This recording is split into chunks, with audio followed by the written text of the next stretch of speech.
Hello, everyone. Nice to see you. Good to see you back, and thanks a lot from last time on the 11th of February, where we had this amazing launch of the Lead and Learn journey under more women in research. Now, last time we were about 500 people, and today we are a little less now, but people are still coming in. So it's really nice to see you guys again. Before I move on, I just want to get your attention in terms of if some of you do not understand English as well as French, we do have French translation as well. So I just want to stop here and introduce Monique to explain how you go about this if you want to have the French translation.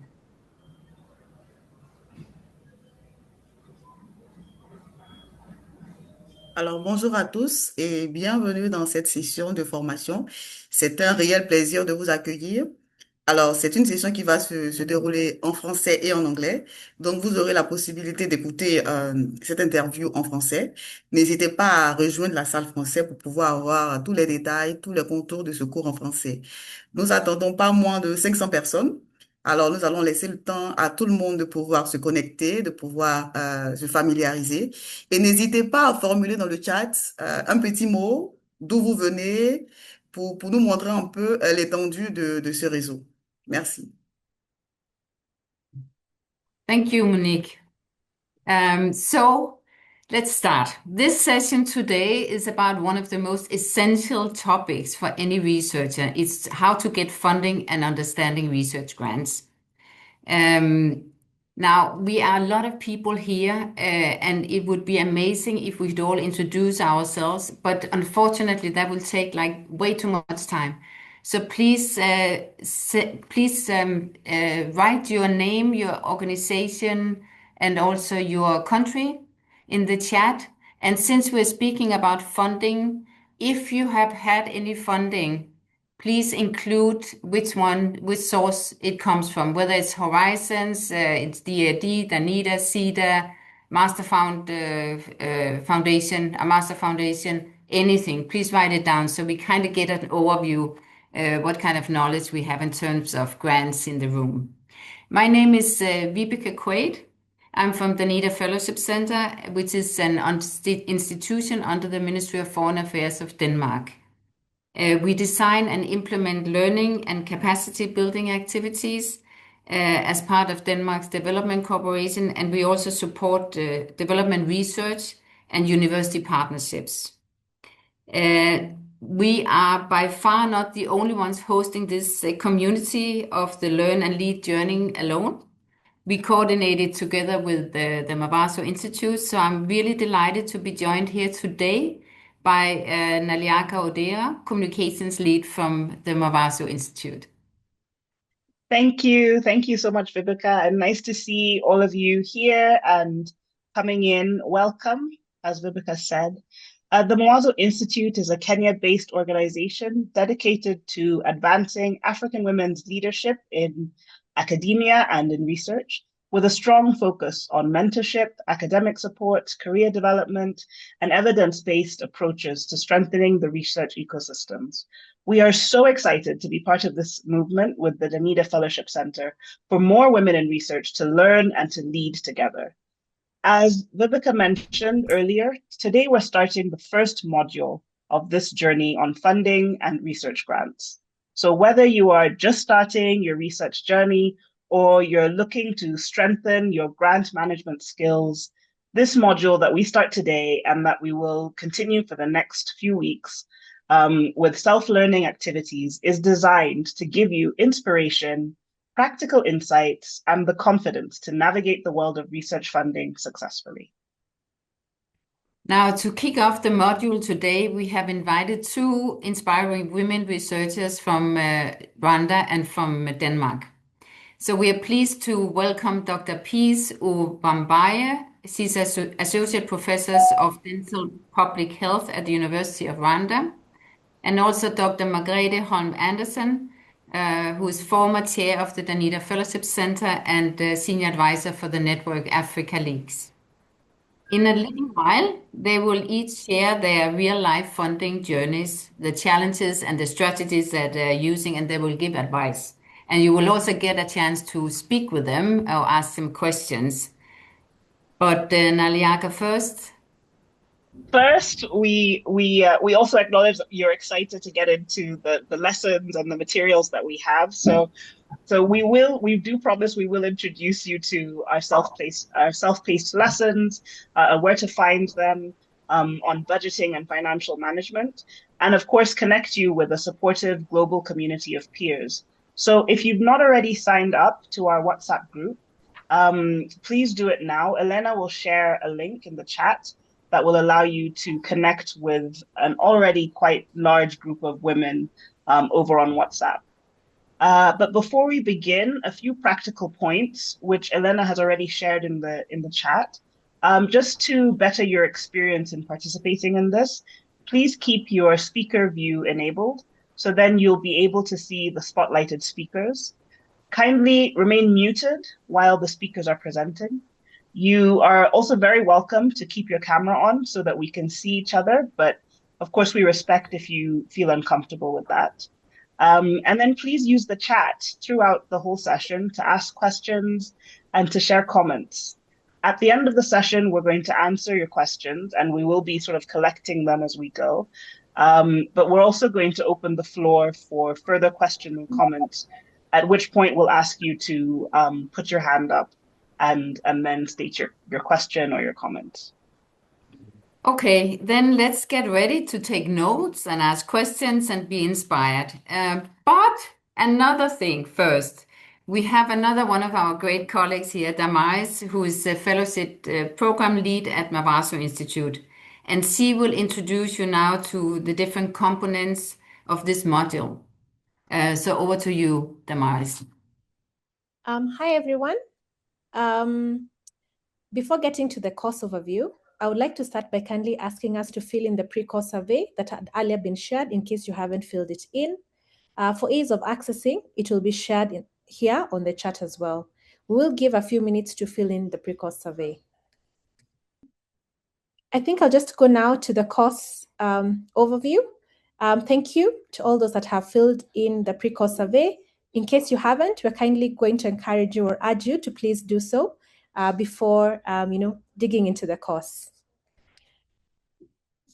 For the course overview, understanding how to manage research funds effectively, prepare budgets, and justify expenditure are essential skills for researchers navigating grant-funded projects and institutional reporting requirements. This course equips researchers with the foundational tools and confidence to take charge of their research finances.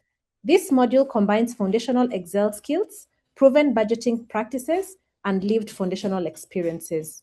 The course will be delivered through blended learning, that is through self-paced downloadable PDF lessons for Lesson 1 and Lesson 2, where Lesson 1, which is the top Excel features and functions for research budgeting and financial management, Lesson 2, top 10 tips for budgeting and financial management of a research project. And we'll also have live event sessions for storytelling, discussions, and peer learning. This is the first live event, and the other live events will be Lesson 3 that will be at the end of the course. The estimated time commitment is approximately 3 to 4 hours for self-paced material, plus participation in the 2 live events. The objective of these modules are to help researchers build foundational Excel skills for budgeting and financial management, to strengthen researchers' ability to prepare well-structured research budgets, to equip researchers with practical strategies for managing grant funds responsibly, to help researchers understand funding requirements, rules, and common mistakes, to provide real-world insights into successful funding journeys from experienced researchers and grant management experts. We would like now to share the video that we shared during the launch stroke last session. Unfortunately, the audio failed us the last time, but we really wanted to share it with you because it sets the tone of why we are having a community of more women in research and why we should lead and learn together. So here we go.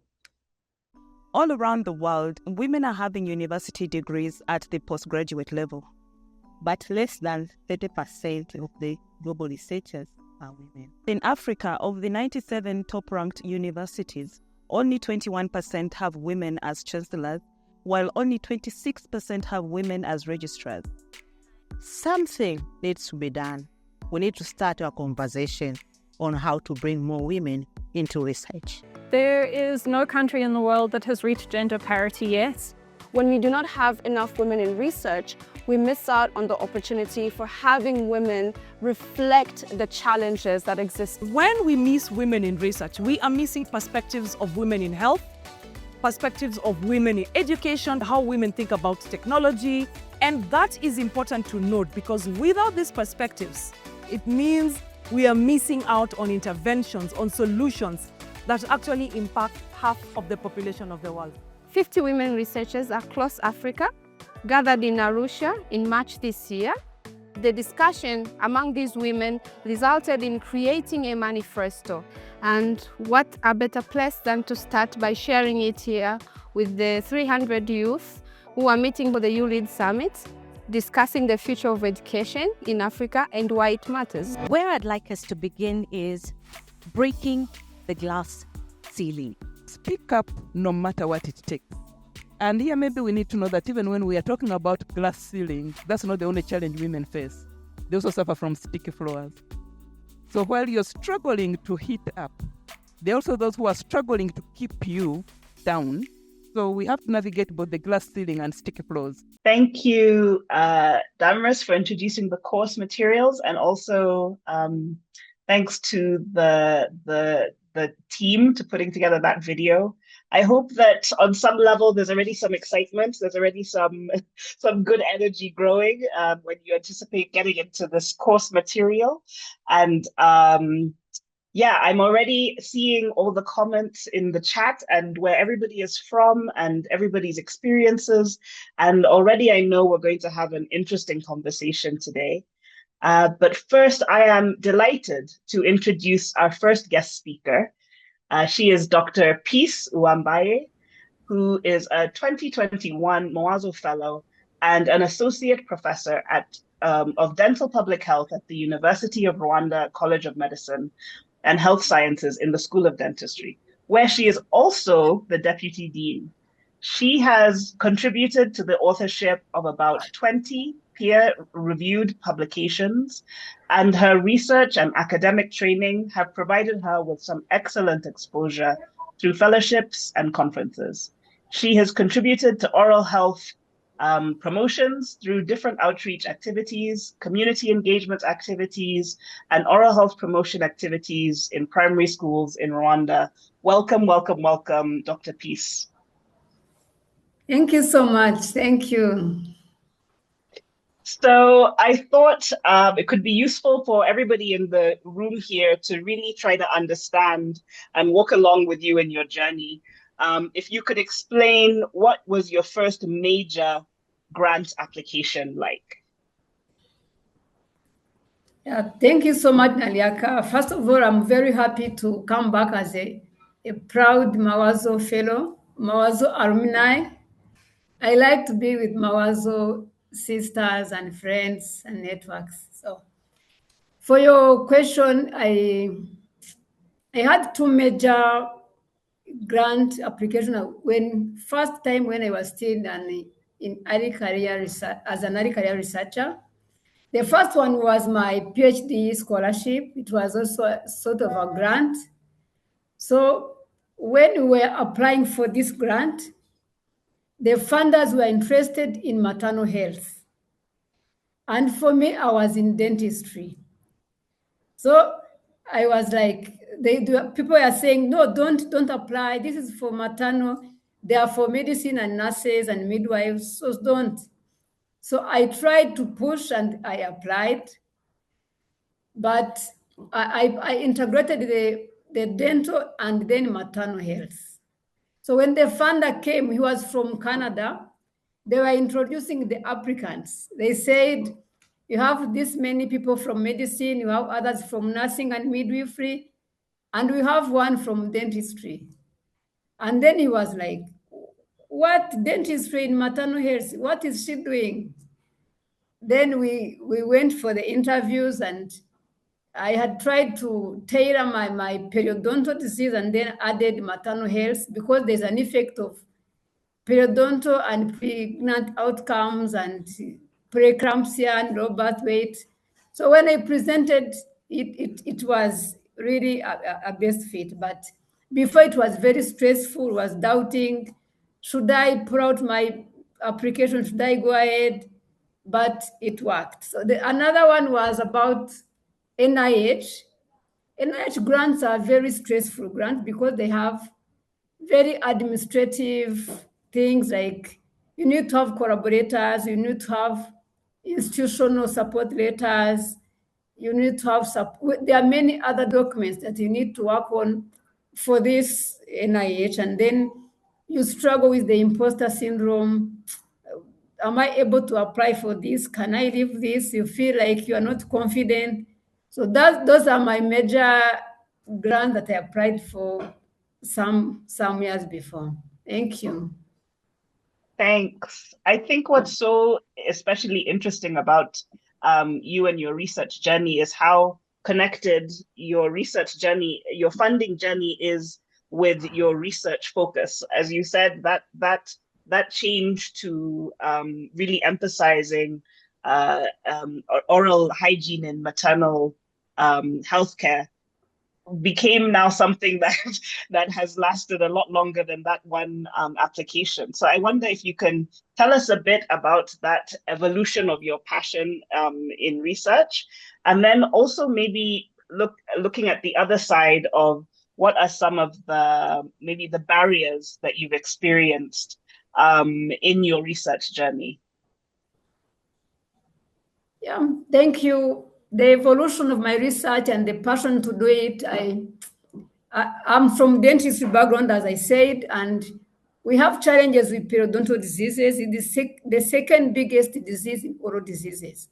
And it has effect on different things like maternal health, NCDs, many other things. So I had passion to work on that and then integrate oral health into other disciplines like maternal health. And so it worked, and I did it for my PhD.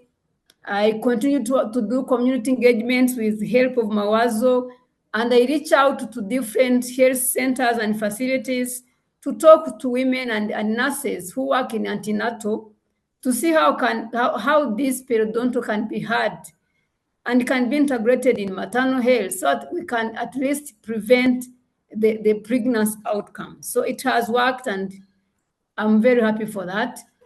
So challenges as a woman in research, there are many challenges because we have to balance the societal obligations, family obligations, and then pressure from academia. So when you are a woman at home, there are many expectations. The children want to see you all the time, evenings, mornings, and then you have some other obligations from the husband. We have obligations from the siblings. And then when you come back to academia, they say publish or perish, or publish and flourish. You have to have academic promotion from tutorial assistant to assistant lecturer to professorship. So, and you have to balance the two so that you don't miss one. You don't have to excel in academia and you fail at home. And you don't have to excel at home and you fail in academia. So those are pressures that you have to work with. And some people will say, why do you go for a PhD? A female, after having a degree, bachelor's, you get married and that's it. Why do you have to go for a PhD? Why do you do research? That was not meant for men. It's for women. It's only for men. And sometimes when you are in the meetings with men, you feel like you want to double your effort so that your voice can be heard. Because they say always the men are right and women are not. So you have to work with that and change the narrative. Because women are also able, they can do research, they can do many things, they can balance everything. Yeah, thank you. Thank you. I'm sure that was as inspirational to the others listening as it sounded to me. one thing that when we first launched this this funding module, the biggest question that kept coming up was, how do I find funding? And so I wanted to throw that question to you, especially from now you've given us your background and you've situated yourself a little bit, you've contextualized yourself. So how do you find funding opportunities? Yeah, thank you. That is a good question, because many people, we tend to sit and wait for funding, because we think maybe we can get some funding somewhere. Like if you are in academia, maybe you expect to get some funds from your college or from your university or somewhere. But funds, we have to look for funding. We have to get connected. We need to have some connections and networks of associations where you can get the information. Because the first thing is information. Opportunities are out there, but how do we know it's there? So you connect with networks, then you look for some websites. We know of big organizations that can give funding. So you can check, sometimes we check the NIH websites, Bill and Melinda Gates, DAD from Germany, then SIDA from Sweden, then the WHO, UNESCO, UNICEF. So you always have to look for funding and try to check where you can fit your proposal.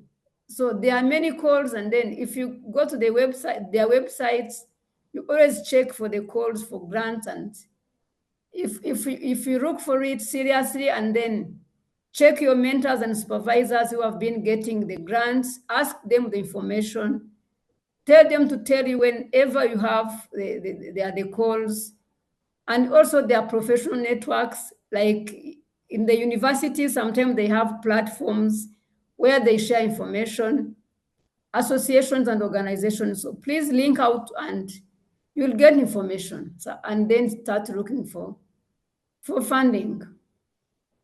Thank you. Thank you. So now you sound very wizened. You sound like you sound like you really have experienced this on so many different levels. So I'd ask you, what are some mistakes that you can look back on and see that you made? And then also, what are some strategies that you'd also suggest or advise? Good question. One of the mistakes I've just mentioned is to sit back and wait for the funding. You have no idea written as a proposal, and then you sit and say, there's no fund. We lack fund. So funding is always there, but maybe the competitive proposal to win that fund is missing. So you write a good proposal, sit with it, and start look for funding. So whenever you get funding, you tailor the proposal to the funder's interest. But you don't sit and wait for the funding to come and then you write. So if you wait for that, then you miss the deadlines.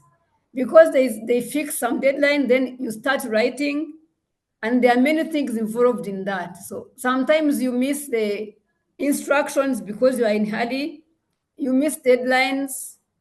So the mistake is we have to keep time. If they're saying that the call is here in next 2 months, you start. It's not early. Start as early as you can so that you don't miss the deadlines. Then read instructions. Then tailor your proposal the funder's interest, and then keep trying to apply. Thank you. Those are solid. Yeah. How would you say funding has influenced or impacted your career? Yeah, thank you. Like I'm in academia, as I said, we say in academia you publish or you perish.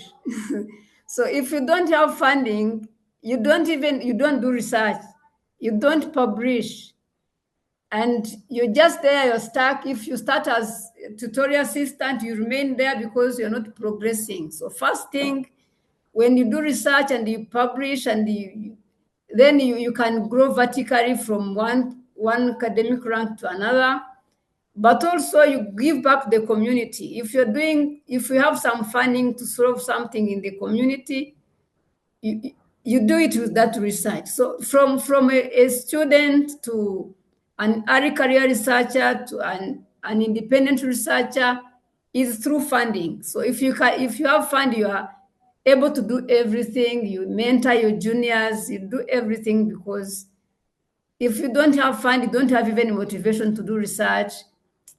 Sometimes even if you are willing to do it, but you can't manage. So funding in research is everything. Thank you. So, Peace, as we wind up this part of the session, and I please encourage everybody to continue to write your questions in the comments. We'll come back and we'll have Peace answer some of these questions. If you could give one piece of advice to especially to early career researchers, what advice would you give them? Yeah, one advice is to, if you have passion, then be committed, be courageous, don't give up. You keep trying until you succeed. Wow. Passion, courage, don't give up. Thank you so much, Dr. Peace. As I said, we'll hear again from you later with some of the questions. But for now, I'd like to bring back Vibeke so she can introduce and speak to our next speaker. Thank you, Naliaka. And thank you also to Dr. Peace from me. I think, don't give up, of course. And also, I like what you mentioned in the beginning and your feeling towards Mavaso Institute, the support that was obviously going through your words of being part of a community. It's all what this is about. So also, please keep on going with your questions, but also write if you have gotten grants, so we kind of know what kind of knowledge is in this room in regards to getting funding. Now to our next guest speaker. For those of you who are joining and you are Danida supported researchers, you will know our next guest speaker, who is Dr. Margrethe Holm Andersen. Very happy that you're with us today, Margrethe. Or maybe I should say Margaret, because then it's easier for everybody else. Thanks, happy to be here. Thank you. Dr. Margaret holds a PhD in social science from Aalborg University, which is a Danish university. And it's a few years ago that you graduated. But since you graduated, you have worked as a private consultant, but also as a Danida advisor, and with the Ministry of Foreign Affairs of Denmark for a number of years. And you have been our board chair of the Danida Fellowship Center. Again, for us who knows Margaret, you always had a strong profile in the development evaluation and research, and a passion, especially for women in research. And you have an extended CV. So I'll just highlight two things here. First of all, being an active research networker.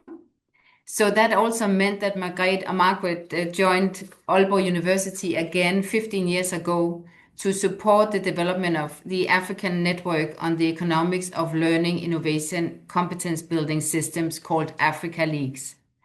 And Africa Leagues is a global network so it's a part of the global network, Global Leagues.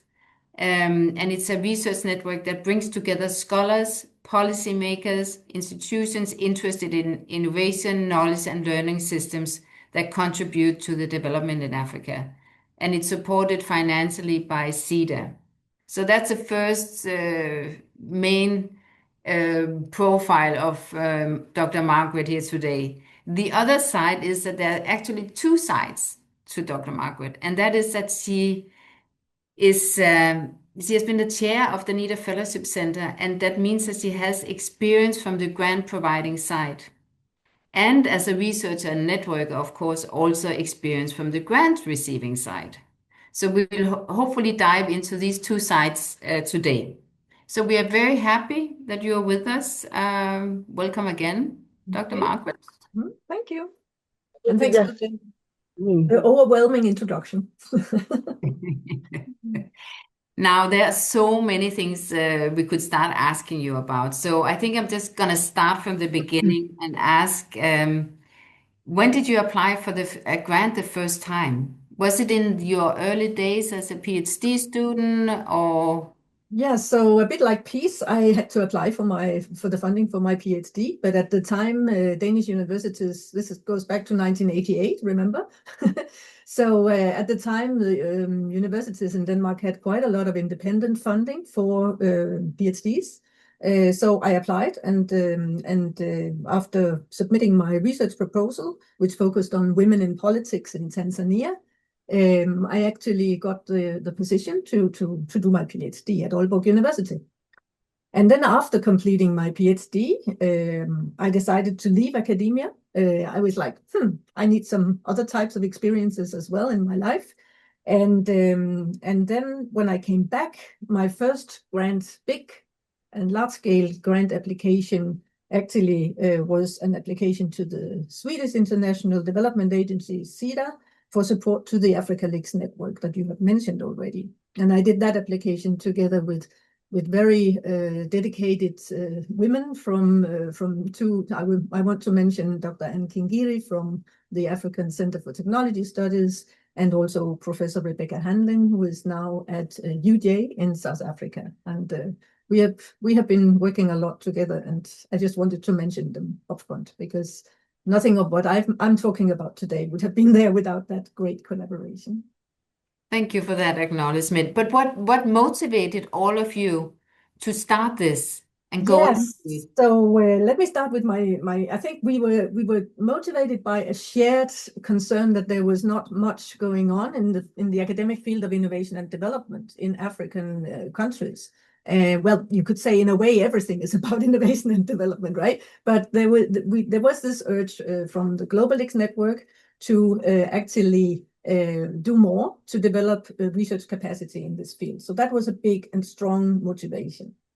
From my own perspective, I kind of found an academic home after having worked as a development practitioner and evaluator of development cooperation in the Ministry of Foreign Affairs for many years. I kind of, when I was approached and asked if I would come back to Aalborg University and work with Professor Brindoke Lundvald and others, I really found myself an academic home. So a theoretical framework that added value to what I had been doing in practice. And this was about working with theory on national and sectoral innovation systems, and the links actually between learning, innovation, and competence buildings, which are so important for development, and which has also been at the heart of my work and your work at DFC. So for me, it was like a fantastic thing, and of course, it motivated me to all of a sudden get together with a lot of people in the field. Yeah, thanks for that. And thanks for bringing in the perspective of what it is that research and academia is doing, that it's not just sitting by itself, but it's actually connecting to the rest of the world. And that's also why we need more women in research to kind of reflect, the multi-perspective reality. Now, we will now focus not so much as we did with Dr. Peace about your private journey, but also dig into the Africa Leaks work because it may interest people here. So, how did you go about funding for the network? Yeah, so we constantly develop our approach, which is also why I signed up for this joint initiative here with Mamazo and DFC to learn more. But basically, we are fundraising across along 3 different streams. So first, we are always on the lookout for core funding to help the network thrive and develop. Second, we are fundraising for specific events, and thirdly, for research projects. So generally, the core funding is not always easy to come by, but we were helped by the prior contacts between innovation scholars at Aalborg University and the Swedish SIDA, and so this helped pave the way for the first big application. But obviously a grant, just one grant from the Swedish government, although even though it's a good, big, considerable grant, was and is not enough. So we are also fundraising for local and globally and locally for specific activities. So when we had the conference in Rwanda many years ago in 2015, for instance, the local university which hosted the event was contributing in cash and kind to the event, and so do other universities along the line. Yeah. No, I was just thinking that maybe it's also an indication that there's an interest in innovation. For sure. Yes, we regularly send out calls, and for universities in Africa to host events. And fortunately, some of the very well-known universities like Wits University and so on will be hosting the next conference, for instance. So we always have good applications for that.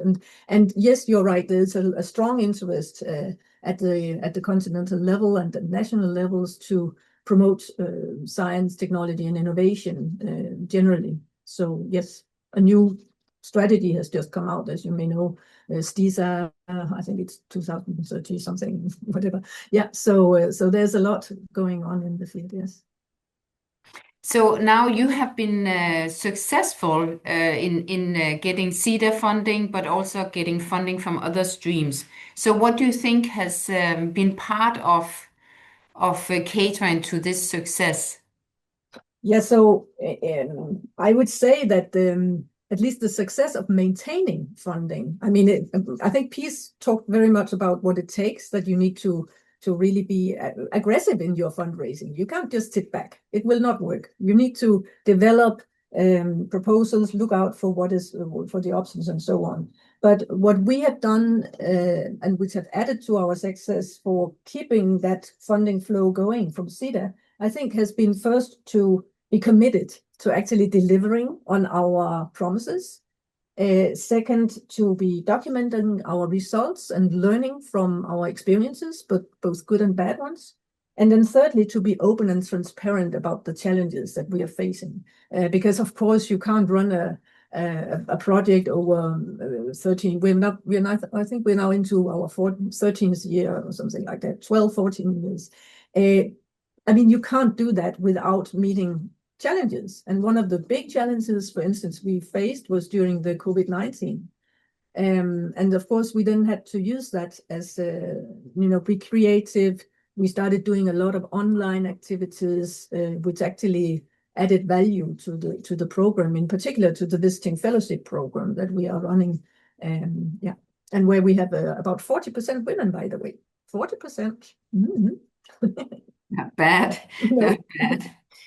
So you're basically saying the same as Dr. Peace was saying, that it's all about flexibility, it's all about commitment, and then you're also adding transparency, that you have to be upfront with your funders about the challenges that you of course encounter. Yes, and if I may elaborate a little bit on this with being transparent, it's really because trust is so important in a funding relationship. So if the funder can count on you for being open about the problems that you face, you're more likely to continue to get funding. If you hide around the bush with what is going on, it's not very valuable, and people will not really like that in the long run. And I say that from the other part of the, you mentioned that I had two kind of sides, right? So a funder that, if you disappoint a funder, it reflects back badly on you, of course. And And some, I know organizations, I will not mention any names, but which has had to struggle a lot to get back into that reputation of being somebody you can trust. Yeah, trust, very, very important, huh? Mm-hmm. Now, Margrethe, I'm just thinking, we've been speaking now about Africa Leaks, but maybe people don't know what it is and how you can you become part of it? Sure. The best way to become part of it is actually by applying to take part in either our conferences or our PhD academies or the visiting fellowship program. So I think Elena will actually post a few links in the chat now to the call that is out right now for papers for the conference coming up in November at Wits University in South Africa. And along with the conference, there's also a PhD academy, which might be of interest to some in the audience. And if you are successful, it's quite competitive, but if you're successful, you will have your participation in that 2-week event fully funded. And you will even have a chance to present your paper in a dedicated track for PhD students that takes place during the conference. So yeah, those are 2 good options. And a bit later in the year, we will send out the call for the visiting fellowship program in 2027. So, but and you can sign up. Who reached out and so on. Sorry. You can sign up to a mailing list, or you can, and you can follow us on all the where we are on LinkedIn is probably where I tend to if you follow me on LinkedIn, you will see what comes out. Definitely. Great. But also the Africa League Secretariat on LinkedIn, and on or you can sign up for our newsletter and so on. Yes, visit our website. It's I think Elena, maybe you can also put that one. That's a general one, just africaleaks.org. Great. Networking. Oh yeah. Yeah. How is it? You go fast and you go quick, but go with others and you go far, right? Something like that. Something like that. Something like that. Now, I mean, it's not a secret that the situation in the world is a little iffy at the moment, right? Geopolitics is playing in at all fronts, and also in the funding arena. So maybe if you can sum up what you see, how you see the funding landscape, to also kind of, if you got good tips, and how does it look at the moment? Yeah. So I want to start by saying that actually we have had that kind of anxiety at certain moments, because Swedish SIDA took a major cut in their funding for research over the last 2 years. And so we have been quite, is it going to continue or what? But we were lucky to continue. So I want to talk about 3 different, or a few different trends in funding in response to your question. And I think that we see a general decline in funding from some of the kind of traditional or classic Western funders. As I just mentioned, SIDA, for instance, has taken a lot of cuts in that. There are exceptions, such as the Canadian IDRC, which actually keeps their activity level very high. And so far, Danita has also been able to safeguard funding for research. So there are exceptions, but there are also many places where funding is being diverted to or cut down. National funding mechanisms is actually something that I want to mention, because over the past few years, many of the national science grant councils have been strengthened. Margrethe, your audio.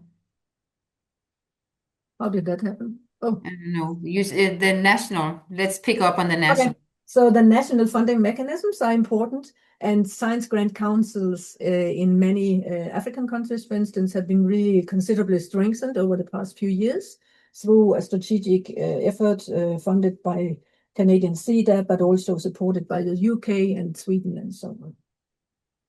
Of course, the big foundations, MasterCard Foundation, OPEC Foundation, Novo Nordic Foundation, Bill and Melinda, all of them.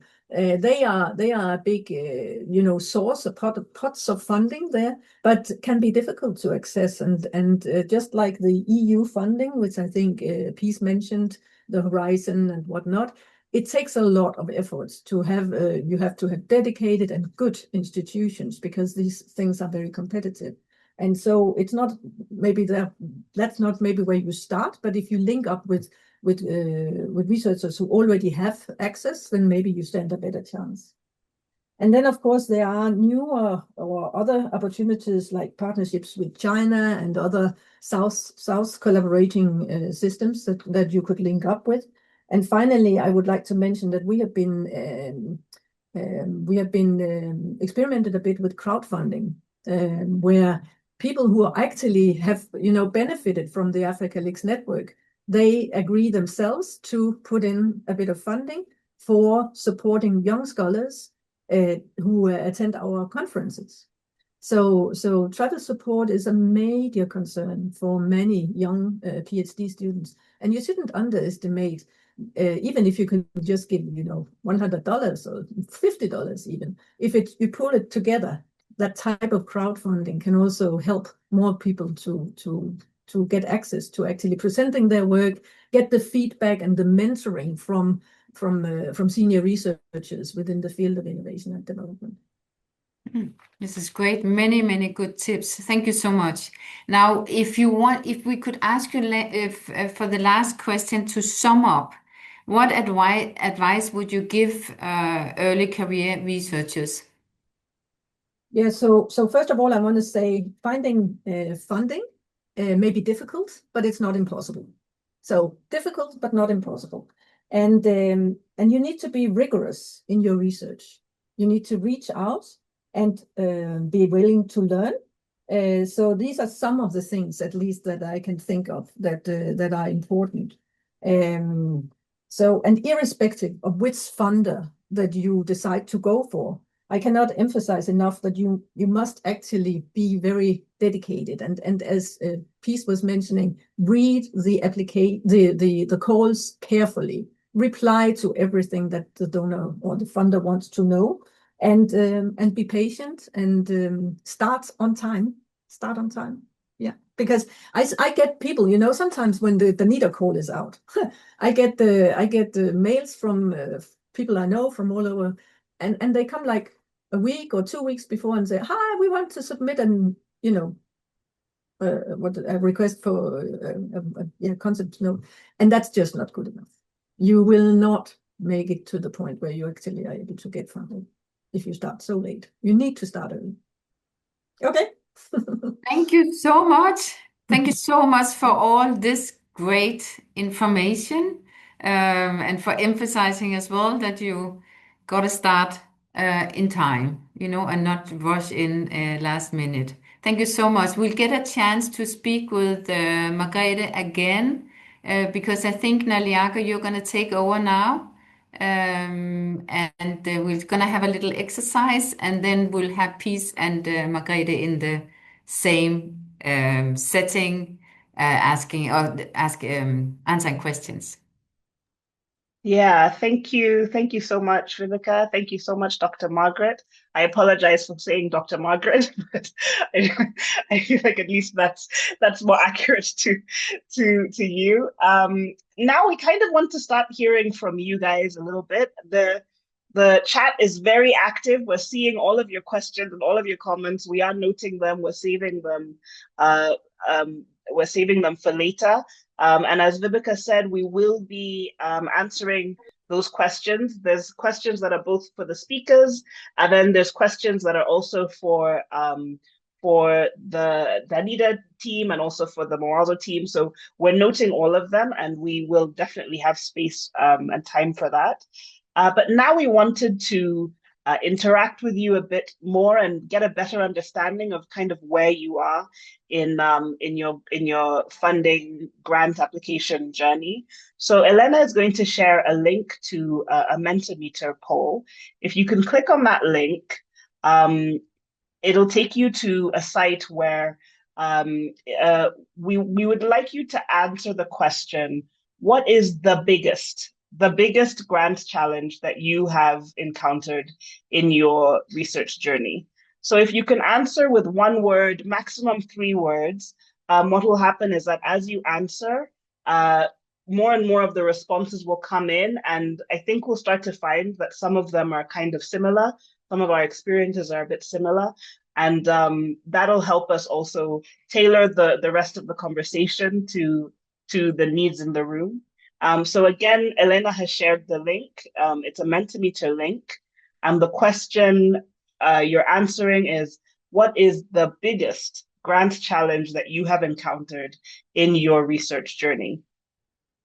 So again, if you can just answer with one word, maximum 3. I know we have some French speakers also in this team, so I'll ask you to put in the French word. We'll see if we'll be able to to translate it. And if we don't quite get it, I'm sure Monique will also share with us if there's been additional reflections from the French space. So thank you already for participating, for contributing to the answers. So if you can say, if we can ask again, what is the biggest grant challenge that you have ever encountered? And as we see, some of these words are slightly bigger than others, which means that more than a few people are saying the same thing. So the one that I'm seeing sticking is budgeting, proposal writing, rejection, and a really powerful one, fear. That's really something for us to discuss and encourage, especially as we build this network. The purpose is not just learning, but learning together. And so, yeah, keep sharing. Deadlines, alignment, imposter syndrome. Yeah, that's very connected to the fear, I think. Let's see, there's so many responses that the words are kind of jumbling a little bit. Rejection has come in. I see that proposal writing is really staying for a long time. So that tells me that there's quite a few people who are struggling with proposal writing. Let's see if I can try and pick out some of the tiny words. Funding opportunities, self-doubt, perfectionism. Oof. I'm saying oof because these are words, these are feelings that are so common and relatable for all of us. I wonder, Elena, if you could just share the link again, just in case we've had some few people who have just recently joined. So we're doing this this word cloud on Mentimeter. And we're answering the question, what is the biggest grant challenge that you have ever encountered? So that you've encountered in your research career. I'm seeing also some comments in the chat as well. Tight timelines, lack of networking, finding collaborators, age limit, scope, another age limit. And I'd seen somebody say age limit earlier as well for, I think it said something about people over 40, yeah. Biasness, tight timelines, being too young. Wow, the plight of a woman researcher, either being too young or being too old, huh? Okay. Supervisors not responding to grant teams, being too new in a field. Let's see, back to Mentimeter, restriction of countries. Yes, that can have a huge influence. Reference delays, getting collaborators again, discipline bias again, time limit. Yeah, okay. So thank you everyone for participating in this and in giving your responses. I think what was very clear was how common some of those points are. And I'd like to invite Dr. Margaret, Dr. Peace back to the the group so that we can address some of these questions and also answer some of the other questions that have come up. In looking at the Mentimeter word cloud, the most common things that were coming up was, number one, budget. I would surmise it's about learning how to budget, budgeting in general. Another big one was proposal writing. And then there was also about time constrictions and deadlines. And then a larger thing was also about biases. So age bias, country bias, discipline bias. So those are big topics. I wanted to know, maybe first Dr. Margaret and then Dr. Peace, how you interact with those challenges. So specifically looking at budget and then proposal writing, timelines and deadlines, and then bias. Yeah, so thank you very much. And it's wonderful to actually see all these this word cloud, coming up and changing. And you mentioned fear a couple of times as well in the beginning. So maybe I would like to also comment on that if I may. On budgeting, first of all, I think we spend quite a lot of time developing budgets, and we try to be very specific on how to do this, but also there are some tricks that you can play in terms of how you formulate how you develop your budget so that it doesn't become a constraint once you are into the research, because then you have to go back to the donor all the time and ask, is this okay, is that okay, and so on. So there's something about striking a balance between being specific enough for the proposal to go through, and then on the other hand maintaining some flexibility. Proposal writing, something that has really benefited me has been that when I rejoined academia, I was able to participate in dedicated writing courses for academic writing. And I cannot emphasize enough that if you are a young PhD student or early career scholar, and you have these doubts about your own ability to write and so on, first thing to do is really to get your skills right?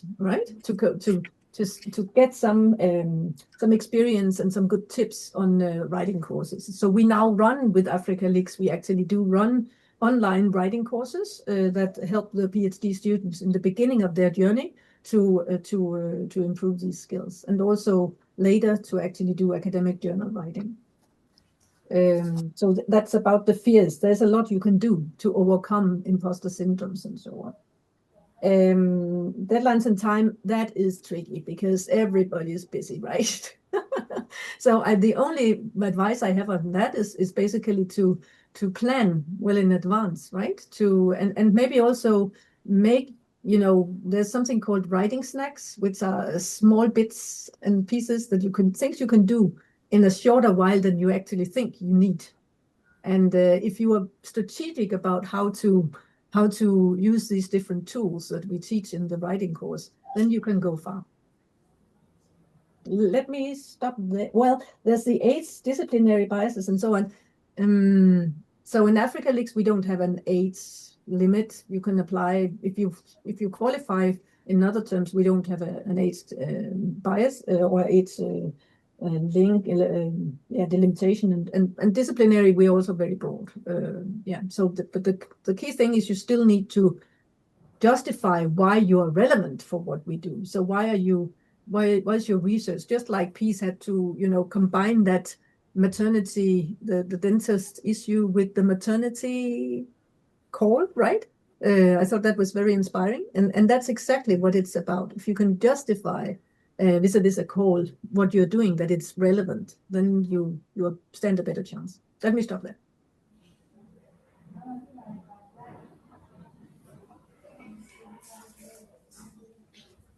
Yeah, thank you so much.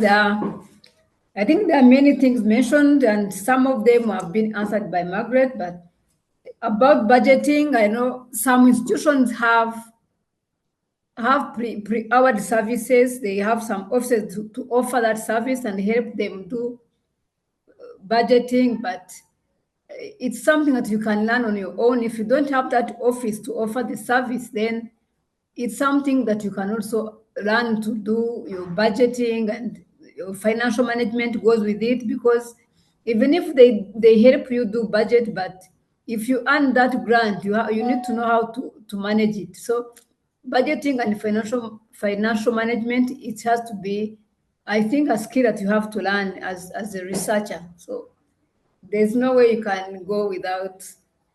So proposal writing is a skill that you gain. It's not something innate. So if you continue to practice, you gain writing skills. Otherwise, there's no way else you can, because you're not born with it. It's not something innate. It is a skill that you have to gain through writing. Practice writing. You do one proposal, they reject you, they give you feedback, you work on it. As I said, you don't give up. So it's something I have to practice. And then fear or imposter syndrome, it's something that happens always with early career researchers.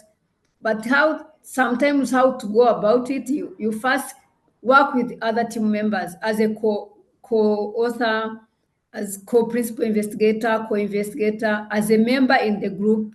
So by the time when you work in a group as a co-investigator, then next time you have skills to at least start apply as on your own. But to overcome this imposter syndrome, you start in a group and you work with other peers as you gain skills to do it on your own. Then for the timelines, you start early, as if you don't want to miss deadlines and don't want to feel pressure of the time, then first of all, you sit with a proposal, and then when the call comes, start early. Don't wait for the next 2 weeks. Don't wait for the last 5 days. Start as early as you can, so that in the last 2 weeks, you fine-tune your proposal, give to an external eye to read through, and then you are confident to at least submit that proposal.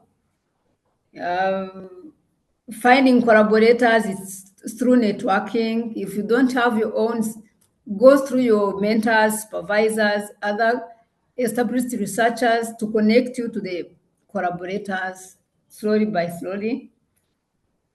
For age limit, yeah, some of the funders, they say for a PhD is above 40s, you don't get. And for women, it's common because if you are 25, 21, 27, you are on pressure to get married, then, then you get married, then you go to school, then you come back, then you are pregnant, you start publishing, then the kid is sick. So that time is passing. And then when you're free at 40, they say age limit. It's a challenge, but some of the organizations don't have age restrictions. But most of them, I know they have that. So we look for those that don't restrict on age. Yeah, I think that's it. Thank you. Thank you. Thank you to you both. I think something that's coming through is a type of proactiveness that you have to be in looking for the right opportunities. There's two questions that I sort of want to put together that are in the chat. One is a lot of people are asking about funding for their specific discipline or their specific field. And so we've seen that with all these different disciplines. So I wonder if both of you could speak to, I guess it's a similar question to what we'd spoken about earlier, but how do you find funding that is specific to your discipline? And then another question is trying to understand how funding programs work. So somebody has asked, do funding programs provide flexibility, such as extensions or adjusted timelines, especially for grantees who are managing parenting responsibilities during the funding period? So maybe, again, if Dr. Margaret, you could answer first, and then Dr. Peace, you could also give your thoughts. Peace first? Please go first. Peace can go first. Oh, okay. Yeah, there are some funders that are specific for different fields. Like For NIH, they do much on health, the Institute of Health. It depends on where you are. There are some grants that are specific for UNICEF, for NIH, for WHO. So if you know your area, then you focus on some funders that are specific for your head, for your area of research. So, like if you go to NIH, it has also subdivisions. There are those for dentistry, there are those for maternal health, mental health, and I think the same applies for agriculture. If you There are some funders that are specific for your area of interest. So when you are doing research or you are searching for funders, you put the keywords relevant to your topics, to your area of interest, and then you'll be able to trace funders for your area of interest. And then for flexibility, some of the funders, they have timeline. They have something they want to achieve. So if they put the call out, I don't think it's very easy to say that I'm still breastfeeding. Please wait, after two years I'll come back. And there are others who are already there. The men are waiting. They are not breastfeeding. They are not. I don't know. They are just there waiting for that opportunity to come. That's why we are saying that in the primary and secondary, you have many girls. When you go up to the university, they intend to reduce. When to go to high ranking in academia, they are very few, because as they go up, they go into different things like parenting and something like that. So I don't think many of the funders will wait for you, but whenever you are free, the opportunity is there waiting for you. But for the PhD scholarship, sometimes if you have started and they gave you funding, if you are like maybe give birth during the way, they can be flexible for that. But for other calls, it's rarely to wait for you to finish your things and then come back for the grant. Yeah. Thank you. No, I agree a lot with a lot of what you've said, and I think this funding for specific disciplines in particular, you really need to dig deep and use the internet, and there are also some services you can sign up to where you get new calls are systematically published and so on. So look for those sites or those services as well, maybe to help you get funded, right? The flexibility issue is definitely a difficult one, but I totally agree, because it's easier if it's because you're giving birth and a PhD student and so on. And in many other cases, people will not wait. I wanted to add one thing though, and that's about the importance of feedback. So when you are applying and when you are searching for funding, in both cases, getting feedback from others is actually very, very critical. So Peace mentioned working with other senior researchers and co-investigators and so on. But it's also simply, if you're drafting your application for a PhD funding, right? Find somebody who has gone all that way, him or herself, and get some feedback on your application. This is really the best. Research shows that feedback, constructive feedback, is really the best thing that you can do for yourself to help deal with imposter syndromes and fear. So the moment you get feedback, especially from people you respect, you will gain two things. First, you will actually improve what you're sending off, your application. And secondly, you will actually improve your self-confidence, because this person told me this was good and that was not good, so I can that learning process from feedback is so important for success. Thank you. That's such a good point, the feedback point. And I think in us sort of creating this community, that's also some of what we would love to encourage is for those of us who are in this community at different stages. We are so lucky to have access to people who are right at the start of their careers, and to people who are who are well established, who are down the journey, who've been here for a while.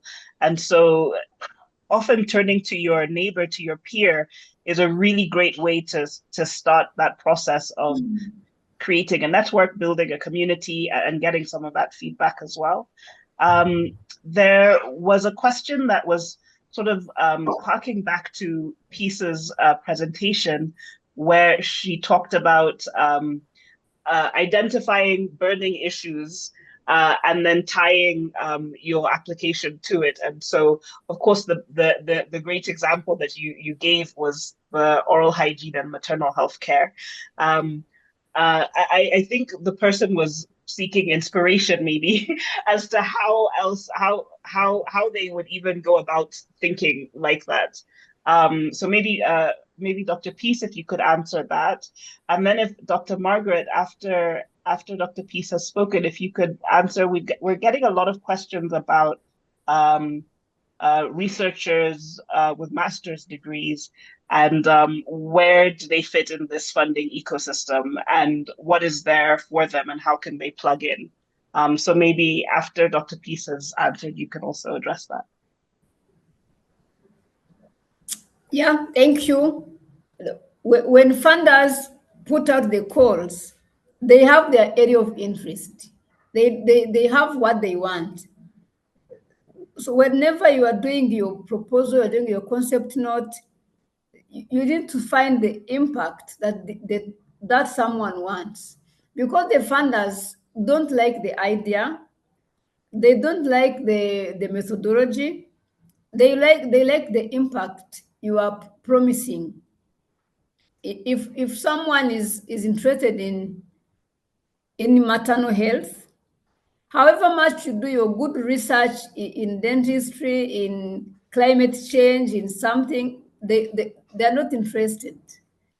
They have something they want to achieve. So make sure whenever you're doing a proposal, tailor your ideas towards the funder's interest if you want to win the grant, because whatever they're interested is the impact you are trying to bring for them. So it's a win-win. They need something as a deliverable, and you need funding for that. So you make sure you tailor it so that you can convince them. That's what I can say on that. Thank you. Yeah, and on the question about masters, the questions are very much about funding for masters or general opportunities, or? I think it's a mix of general opportunities. There's also some funding questions, and then some who are just sort of wondering how they can plug into the research ecosystem. And I guess if there's space for them to plug into it in this type of environment. Yeah. So there are quite a number of national programs supporting master's students. I'm not up to date so much on the master level because we focus a lot of attention on the PhD level. We are in the process in Africa Leaks of developing a summer school program for master students, which we hope could contribute to improving the pipeline, so to speak, for the PhD activities that we have, because we do see a need there. But again, I mean, we also need to find, funders that are into this. And the funding from CEDA has been very dedicated towards research capacity strengthening, and not just starting at master level. Yeah, we would need to look for alternative funding for that. But yeah, it is a struggle, of course, but I think there are actually quite a lot of programs out there. I don't know, Peace, I think there's quite a lot in that. My son is studying physics at Copenhagen University, and I think one good advice there, if you're even starting very early, there are some of the research groups that actually take on board the students, right, from the bachelor level, master level, and so on. And then if you do well in that process, maybe you are lucky to link up with a professor who is able to get funding for PhDs and so on. It's a lot about showing that you are dedicated and able to learn even at that very early, learn and contribute even at that very early stage, because there's something here which is about the development of research groups. And research groups, they need talent. So if you're a talented young woman, you should not shy away. You should actually try to, make that, be confident and show what you are able to do and contribute. And then that can maybe sometimes help you get the funding for your master, because one of the professors may have access to funding that you never knew about, right? So I don't know whether that makes sense, but yeah.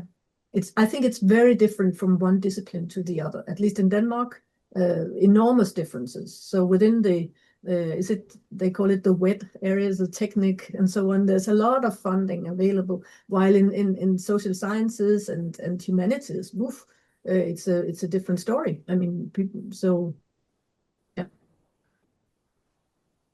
Thank you. Maybe one more, like what I Sure. can add from what you're saying.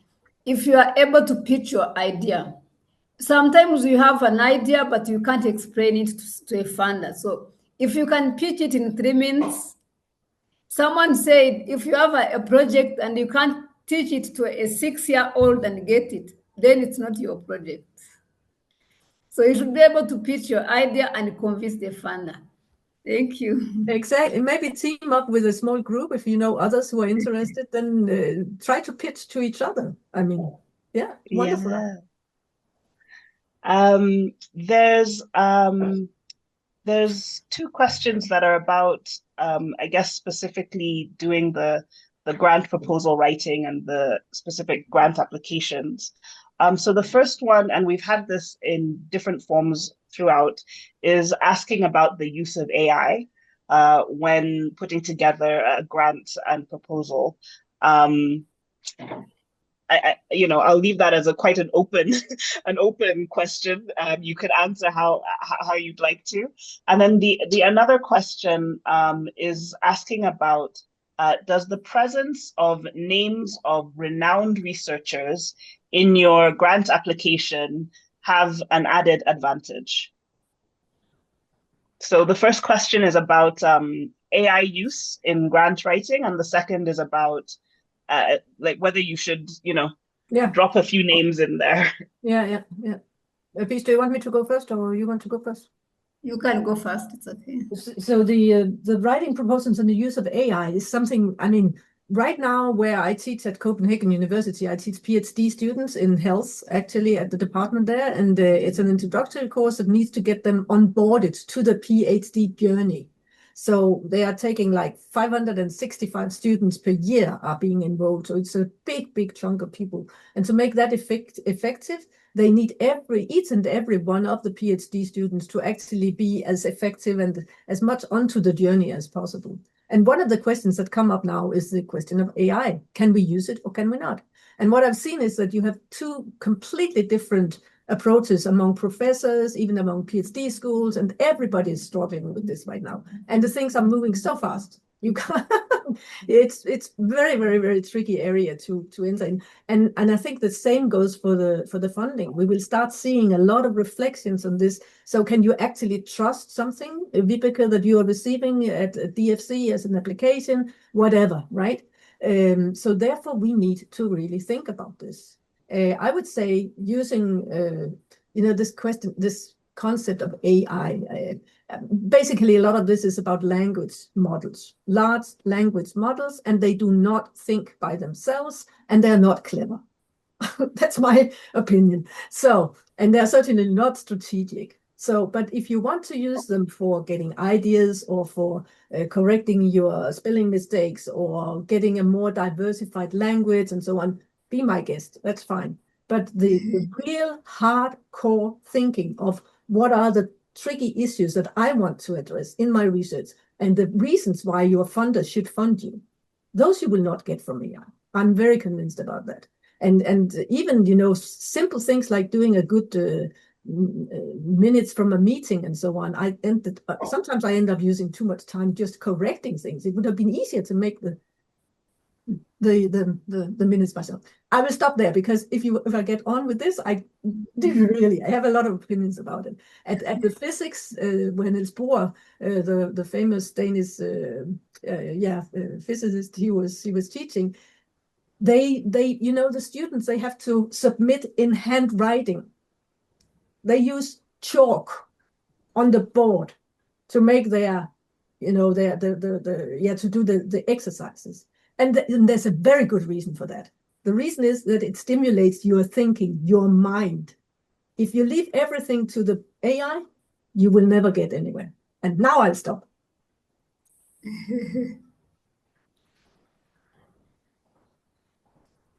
Yeah. Thank you, Margaret. I think for AI, there have been some discussions regarding AI. Artificial intelligence cannot replace human intelligence because students are there to learn and use their brain and to think. So it's not there to replace, but it's a tool to use if you use it wisely. So it gives you something and then you work on it and you fine tune it. Sometimes you get feedback from students like doing masters and PhD. They give AI the idea and gives everything. But if they give you to mark, you can easily see that there's no student's voice in that. You can only see the AI voice. So it's a tool, it's good, but the way we use it, some of the institutions have the policy on the use of AI, others don't. But the advice is it's there to use wisely, but it cannot replace the human thinking. So as regards the renowned researchers, when you're applying, yeah, we said it when you are some of the strategies. If you are still an early career researcher and you have someone established who have got some other grants, it's good to be with him or her because it pushes you. So by the next time you can apply on your own. But if you're applying for a grant and you have a non-researchers, yeah, you can pair with them. It's good. And multidisciplinary and also the mentorship. So all the time, if you work together as a team, multidisciplinary and team working, you reach very far. Thank you. Totally agree. And it's I think yes, don't some funders really like to see renowned scholars mentioned and so on, but only if it's as part of a dynamic team. And a lot of the time, new ideas come from the young people on the team as well. So a good balance and being more making use of everybody's talents is really key, and showing in the application actually how you're going to do that. Thank you both for those thoughtful and passionate responses to that question. That's why I left it quite open, because it's one of those topics. It's a bit of a hot button topic. I just want to start wrapping up, but what I'll do is I'll ask you 2 more questions, and then if anyone has a burning question, they can put up their hand. If not, you can put your question in the chat, and we will. We always just try to record all of this information, so we will address it at some point if you put your comments in the chat. But the questions that I'd seen come through earlier that I thought it would be interesting for you both to answer was about Beryl has asked, is there a possibility of my research idea being used elsewhere, even though I was rejected by a funder? And then somebody had asked again about funding for their postdoc. Let's leave that there. So if we can get any more questions in the chat, please feel free to add them. And if you would like to ask a question yourself, you can put your hand up as well. And we'll try call on you, but we are sort of starting to wrap up this section. So make sure you really get those questions that are burning on your soul out there so that we can try and address them. So over to you two about somebody finding their research idea being somewhere else, something unethical there, and then also about, what was it about? It was about the postdoc research funding.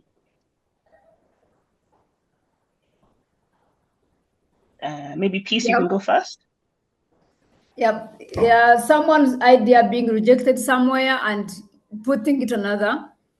Yeah, of course. Yeah, one man's meat is another man's poison. Sometimes you put your ideas rejected, and when you put it in another one, they say, "Yeah, this is what we wanted," because the funders have different, as you said, missions and goals. So it may not fall under this one, but it falls well into this one. So whenever they reject, don't give up and don't throw it away, because this one has rejected it. So work on it, work on the feedback, and then put it somewhere else. It will be accepted. Otherwise, you can even have more than 10 rejections and keep pushing. So you don't throw your idea away, because it's about passion. You fine tune it, you work on the comments, and you submit somewhere else. It will work. Thank you. Excuse me. Yeah, I think that's how I can say about that. Then for postdoc research, it's like other grants or other research opportunities. You have to look for it as you look for PhD, as you look for masters or any other fund. So the postdoc grants are the same as you look for other grants. Thank you. Yeah, no, I fully agree, and of course, nobody else but you own your own ideas. So that's to the first question. You can definitely submit to others, of course. So, but otherwise, I agree with this. Nothing to add there. I was about to start answering questions in the chat, but I will refrain from that because that will keep me busy. There are so many. Wonderful. I've seen you already started a little bit. I think maybe to wrap up this section, and again, this has been just such a terrific time. You both have really given such value in your responses and in your lived experiences. So thank you so much. I think what I would want to ask, well, there's one question that seems to be specifically for Dr. Margaret, which is from actually one of our Moazo fellows, Anna, which is it worth it to start your own research institute? So I think it'd be interesting to hear about that. And I think also if you could both give the one last thought, after all of these questions have come in and these final thoughts have come in, what is one last piece of advice that you could now give to researchers? And maybe it's the same as what it was, a few minutes ago when you first gave your when we first had our conversations. But what is one last thought that you'd want to leave with this group of women? And then also, is it worth starting your own research institute, Dr. Margaret? Starting your own research institute is a tall order, right? It's probably not the first thing you want to do as a PhD student, but of course, on the other hand, if you have some completely fantastic, terrific ideas that are new to the world, then you should maybe do it. But you should seek good collaborating partners if you do it. It's not the easiest way to go, but I think, and that links to my last thought or whatever.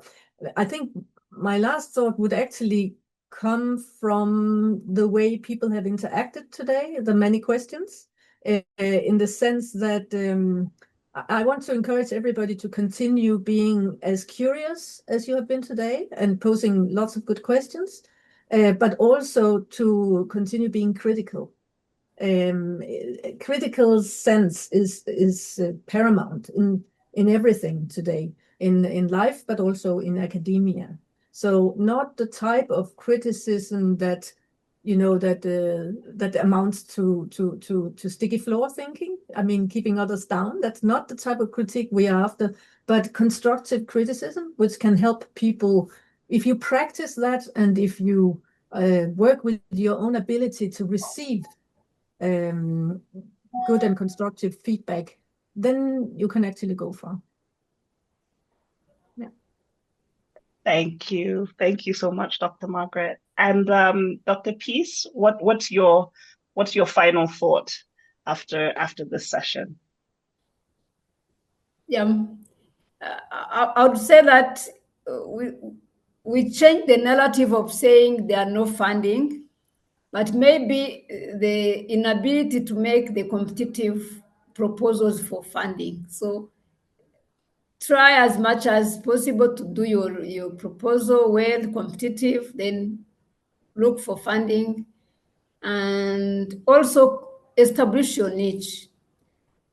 Specialize in one thing, and if everyone thinks of that thing, it thinks of you.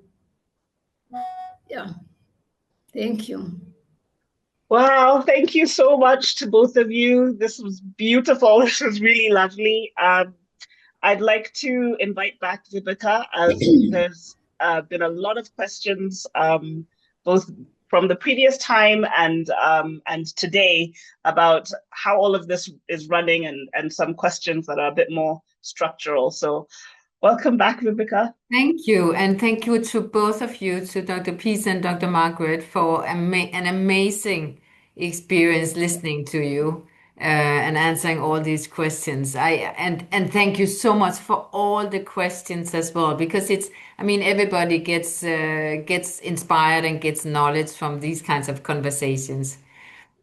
Well, the network, I mean, that's also why we're here, isn't it? To kind of learn and lead together. And we ended last time when we launched this program, or this journey, maybe rather, we ended with some questions. I think maybe they can be summed up in two, and maybe we take them first before you can, raise other issues that we should speak about.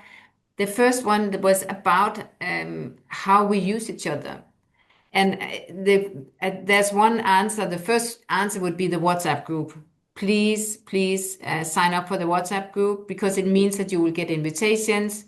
You can link to others. People are saying who they are in the WhatsApp group and what their research areas are about. And they are also sharing good inspirations in terms of calls, etc. So sign up to that one, please. And then I think, Naliaka, maybe you have, no, there's two more things I want to say. AI. We are actually planning to have a module next year about AI. And I just hope that it will materialize because it's one of those questions that are out there. So please, maybe help us. Maybe we can find a way so we all can get, work on this. So this is going to happen. The other thing is proposal writing. It's something that we do not have on the list for this year, but maybe it's one of the other things that we should bring up. And then back to the networking. I think in Aliaka, you have an idea, right, about maybe how we could put it in a more structured way. Yeah. So we did, as Vibeka said, we did get this, especially a lot in the last session, people wanting to make a more permanent way to connect. There were questions of, should we have some sort of a repository maybe of all of the people in the network? And so in this course, in this experience of these different modules, we have actually baked in time to have some community-led sessions. So they will look like this. There'll be a Zoom session, but really, as opposed to being led by us, they'll really be led by each of you. And we thought that would be a great opportunity to head start that first community session by centering it around how do we formalize our existence in this network. How do we create a system where we can find somebody who is like Dr. Peace in dentistry, or find somebody else who is in finance. And so that's something that we would really encourage you guys to lead, and we'll give you more information as time comes as to how we can put this together in the community session. But it's definitely something that we have noted, and we're excited to see what could come out of that in the future. Yes. Oh, and then there was also there were a few comments also about mentorship, which always comes up, and and so we do have a at the one of the final modules of this year is a mentorship training course, and then next year we have some ideas as well as to how we can further continue that conversation. But mentorship is very much something that is on our radar and something that we are incorporating in this process. Yeah. Yeah, it's actually one of the reasons why we're here, isn't it? Because when we started the More Women in Research, it was the one issue everybody was speaking about is that how do we learn from each other, mentees and mentors? How are junior researchers learning from more advanced researchers and vice versa? You know, yeah, that's going to be very exciting by the end of the year. Now, is there anything, are there other questions? Maybe we should get people in speaking and asking questions so you don't have to write in the chat, but you actually raise your hand and we have a conversation.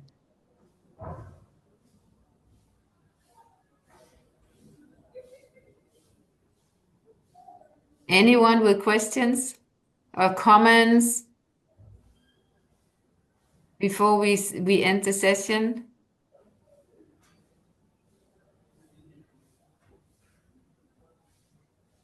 Can this be true?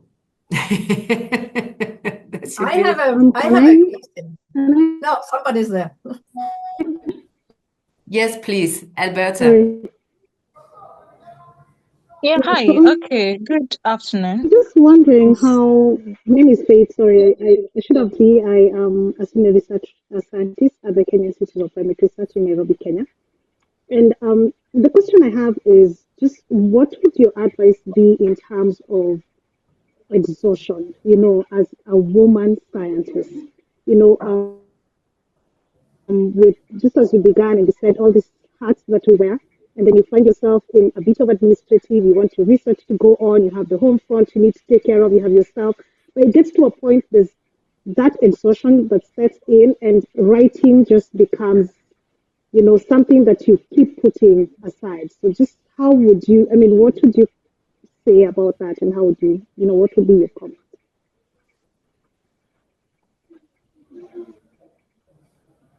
Nariaka? Yeah, I think I'd also want to hear what Dr. Peace would have to say, if we could bring her back to answer that question as well. But my initial thing is what we have seen at Moazo, and the same I believe Danita has also seen, is the power of network, the power of having some peer support, some other people around you who are going through some of the same experience. But maybe Dr. Peace, if you could address how does a woman researcher deal with exhaustion? Do you have any advice? Maybe if you can repeat for me the question because I didn't get it well then. So the question was, how, as a woman researcher, do you deal with tire, with being exhausted, with the expectations and the responsibilities that you have, and balancing and juggling all of it together? Yeah, maybe what I can assure everyone is women we are born powerful. We are able to do different things at a time. So if you have that courage, if you don't have that commitment, sometimes you are at home, you are at school, at work, you are writing a paper, doing something. At the same time, you are coordinating at home. The maid is maybe cooking something, and the kid at school, they are doing something else, and someone else is doing. So we can coordinate many things at a time. Of course, sometimes we get tired because you can be doing a PhD and at some point you are pregnant, at some point you are breastfeeding, you are teaching if you are in academia, and you have to publish because before graduating you have to publish something. So what we always do, if you have like other women networks, as Mawazo did, when we're at Mawazo, we would discuss together and we share those concerns. And then you hear what others have done to overcome. And you hear stories from somewhere, from someone else. And together with that, the sisterhood in Mawazo, we help each other to understand that there are challenges, it's nature, because everything we need, we need to get married, we need to give birth, we need to publish, we need to go vertically and career path. So we have to balance, and we don't have to be excellent in academia and then your kids are malnourished, or maybe you I don't know. So you have to balance, but when you are in networks of your sisters like we have in Mawazo, or when you have other professional networks where you can share the ideas, where you can discuss and boost your morale and something like that. So it works. But if you are alone and everything you keep it yourself, you don't hear from others, sometimes you get frustrated and exhausted. But if you are together with other networks, most especially the women networks, because you share the same concerns, the same challenges, there you can be able to peer support each other and do it. Thank you.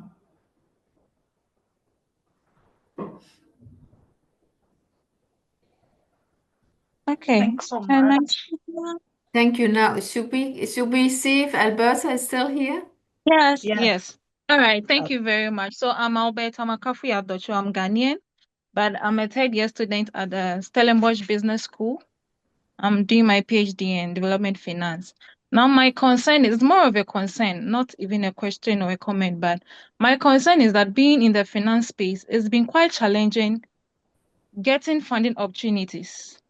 I don't know if I am not looking at the right direction or at the right sources, but it's really challenging for those in business, especially in the finance space, to get funded. Most of the time you see about sciences and the STEM courses, but not for finance especially.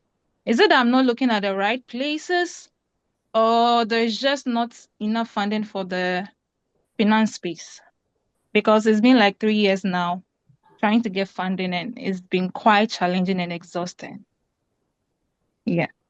Interesting. Do Dr. Peace or Dr. Margaret have questions or answers to this or comments to this, or otherwise somebody else in the network? I don't think I have a good answer for her, but we had the same challenge in dentistry where we're saying that there are few funding opportunities for dental because they say dentistry, there's no emergency in that. But what these days, what is encouraging is you do multidisciplinary research and you tailor your research to other domains. So if you are doing finance, you can do maybe finance and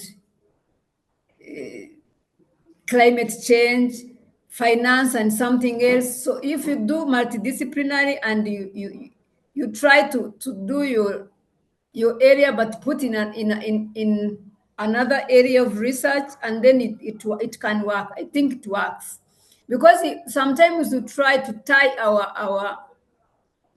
our areas of interest as something standalone. And these days it doesn't work. So if you put it in with other domains, if you try to integrate your finance to something else, maybe it can work. Thank you. Dr. Margaret, do you have anything to add? I like Peace's answer. I think this question about broadening out your search, maybe, Alberta, might be the way to go, and trying to see how you can, your perspective on things can add value, for instance, for the many calls that are there on climate change or other issues, right? It's not that your topic is irrelevant, but it's a way, you need to find a way into how can you make it useful for the various calls that are out there. Great. Thank you for that. I think we are drying up in questions. You're all, everything has been answered here, right? No, I'm sure not. But for now, so I think now maybe we should wrap up and move on to the next bit before we end in 10 minutes time, and I have Damaris back to explain the modules that are self-paced before we meet again here on the 8th of April. 8th of April, right? Yeah. Damaris, please. Thank you. Thank you so much, Rebecca. I know everyone is wondering, so how do you access this course and this material? So to access the Get Funded Understanding Research Grants course, please visit the Mawazo Learning Exchange platform by clicking on the link shared on the chat. We will share this with you on email as well. Or searching for the Mawazo Learning Exchange on your browser. Once on the platform, you will see the resource tab that is showing on the screen. Please scroll downwards to the More Women in Research, Learn and Lead Together section. The first course here is this course, Get Funded Understanding Research Grants. Click on the course to access the lessons.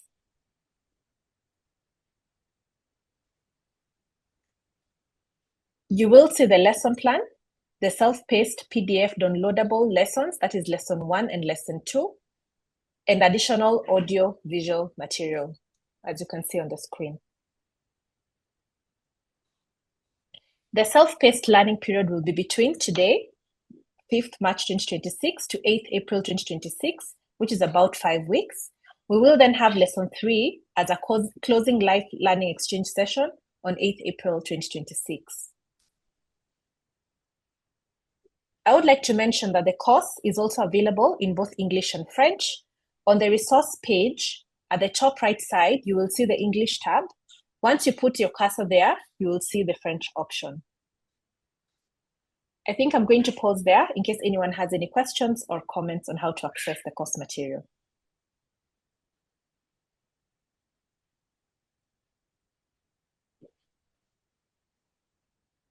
Do anyone have questions?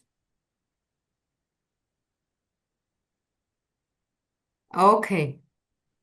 So then maybe we should end for today and say thank you so much to everybody attending here or being part of this, and for all your enthusiasm and questions and good energy and introductions of yourself, so we can actually see where everybody are coming from and who they are. And it's spanning from, I mean, we are from all around the globe, so it is actually quite heartwarming, I think. I mean, I still get super excited when I'm with the whole world in this room. So thank you so much. And Naliaka, do you want to say something by the end?